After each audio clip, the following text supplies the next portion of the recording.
తాకట్లో ఉన్న మీ బంగారాన్ని విడిపించి ఆ రోజు ఆన్లైన్ రేటుకి కొంటాం. Sharma gold company. Non veg betting promoters కు టార్గెట్ గా మారాడా? వరుస వీడియోలతో బెట్టింగ్ చేసేవారిని భయపెడుతున్న అన్వేష్ పై కూడా కేసులు నమోదు చేయడానికి ఓ వర్గం సిద్ధమవుతోందా? ఆటగాడిపై వేట మొదలు పెట్టారా?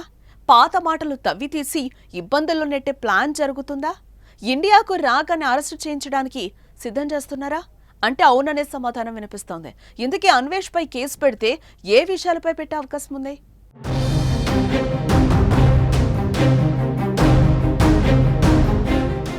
4 సంవత్సరాల ప్రపంచ యాత్ర, 128 దేశాలు, 7 ప్రపంచ వింతలు, 7 ఖండాలు, 5 మహాసముద్రాలు, అమెజాన్ అడవులు, సహారా ఎడారులు, అగ్నిపర్వతాలు, అతిపెద్ద జలపాతాలు, కొండలు, కోనలు, వాగులు, వంకలు, వింతలు, ఆటలు, పాటలు, ముద్దులు, ముచ్చట్లు. ఇది ప్రపంచ యాత్రికుడు నాన్ వెజ్ జర్నీ. ఈ 4 ఏళ్లలో వందలాది వీడియోలతో లక్షలాది అభిమానులను సొంతం చేసుకున్న ఈ Visakha YouTuber betting app promote చేసే వారి వీడియోలను అప్లోడ్ చేయడం, వారితో పెట్టుకున్న గొడవలతో కూడా మంచి పేరు తెచ్చుకున్నాడు. గత కొంతకాలంగా బెట్టింగ్ ప్రమోషన్స్ పై అన్వేష్ తన గళాన్ని వినిపిస్తున్నాడు.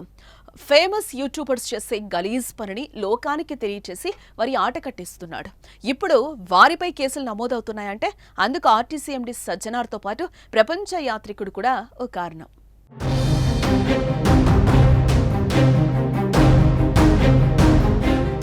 తెలుగులో కొందరు ఫేమ్ యూట్యూబర్స్ బెట్టింగ్ ప్రమోట్ చేయడంపై ఆయన చేస్తున్న వీడియోలతో అభిమానులను సంపాదించడమే కాదు, శత్రువులు కూడా ఎక్కువయ్యారు. బెట్టింగ్ ప్రమోటర్స్ కు విలన్ గా మారిపోయాడు. అతడిపై రివర్స్ అటాక్ జరుగుతోంది. అన్వేష్ కూడా శుద్ధపూస కాదు అనేది వారి వాదన. అతడు కూడా బెట్టింగ్ ప్రమోషన్ చేశాడని ఆరోపిస్తున్నారు మరో యూట్యూబర్ పరేషాన్ బాయ్స్ ఇమ్రాన్.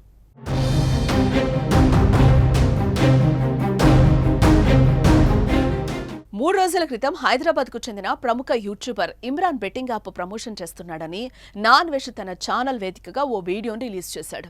ఇమ్రాన్ అన్న జైలుకి 5 సంవత్సరాల శిక్ష, 20 కోట్ల స్కామ్ అనే థంబ్లైన్ తో అప్లోడ్ చేసిన ఆ వీడియోలో ఇమ్రాన్ పై నాన్ వెజ్ సంచలన ఆరోపణలు చేశాడు. లగ్జరీ కార్లు, స్పోర్ట్స్ బైక్స్, హోటల్స్ ఉన్నాయని, కోట్ల ఆస్తి ఉందని చెప్పాడు. ఇవన్నీ బెట్టింగ్ యాప్ ప్రమోషన్స్ ద్వారా సంపాదించాడని వివరించాడు. అంతేకాదు, ఇమ్రాన్ పాకిస్తాన్ ముస్లిం అంటూ కూడా పేర్కొన్నాడు. హైదరాబాద్ యువతను నాశనం చేయడమే లక్ష్యంగా బెట్టింగ్స్ ప్రమోషన్స్ చేస్తున్నాడంటూ సంచలన ఆరోపణలు చేశాడు.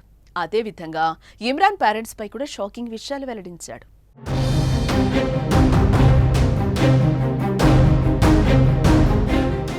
అయితే అన్వేష్ కు కౌంటర్ గా ఇమ్రాన్ కూడా ఓ వీడియోని రిలీజ్ చేశాడు. అన్వేష్ చెప్పినవన్నీ తప్పు అంటూ ఫైర్ అయ్యాడు. తాము బెట్టింగ్ యాప్స్ ప్రమోషన్స్ చేస్తున్నట్టు చెప్పే అన్వేష్ కూడా గతంలో అలాంటి ప్రమోషన్స్ చేశాడంటూ కొన్ని అన్వేష్ వీడియోస్ ను ప్లే చేసి మరీ చూపించాడు. మహిళలను కించపరుస్తూ అన్వేష్ మాట్లాడతాడంటూ అది మంచి పనేనా అని ప్రశ్నించాడు. అలాగే తన తల్లిదండ్రులపై చేసిన కామెంట్స్ పై కేసు పెడతామని కూడా ఇమ్రాన్ హెచ్చరించాడు. పాకిస్తాన్ ముస్లిం అంటూ చేసిన వ్యాఖ్యలను కూడా ఖండించాడు.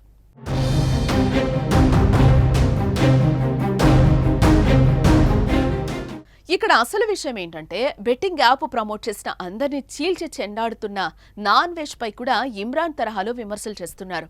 అంతేకాదు, కేసులు పెట్టడానికి కూడా పలువురు రెడీ అవుతున్నారట. ఆటగాడు అంటూ అతను అసభ్యకర కామెంట్స్ చేస్తున్నాడని, మహిళలపై గతంలో చేసిన అసభ్యకర వ్యాఖ్యలను బయటకు తీసి ఇప్పటికే వాటిని సోషల్ మీడియాలో షేర్ చేస్తున్నారు. మరోవైపు చైనా దేశాన్ని పొగుడుతూ ఇండియాను అవమానించాడంటూ అతడి మాటలను కూడా వైరల్ చేస్తున్నారు.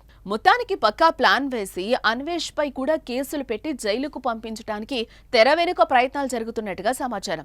ఇటీవల విడుదల చేసిన వీడియోలో తన 4 ఏళ్ల ప్రపంచ యాత్ర ముగుస్తుందని, త్వరలో ఇండియాకొచ్చి ఇల్లు కట్టుకొని పెళ్లి చేసుకుంటానంటూ అన్వేష్ వీడియో విడుదల చేశాడు. దీంతో ఇండియాలో అడుగు పెట్టగానే కేసులు నమోదు చేసి ఇబ్బందులకు గురి చేయాలని చూస్తున్నారని మాటలు వినిపిస్తున్నాయి.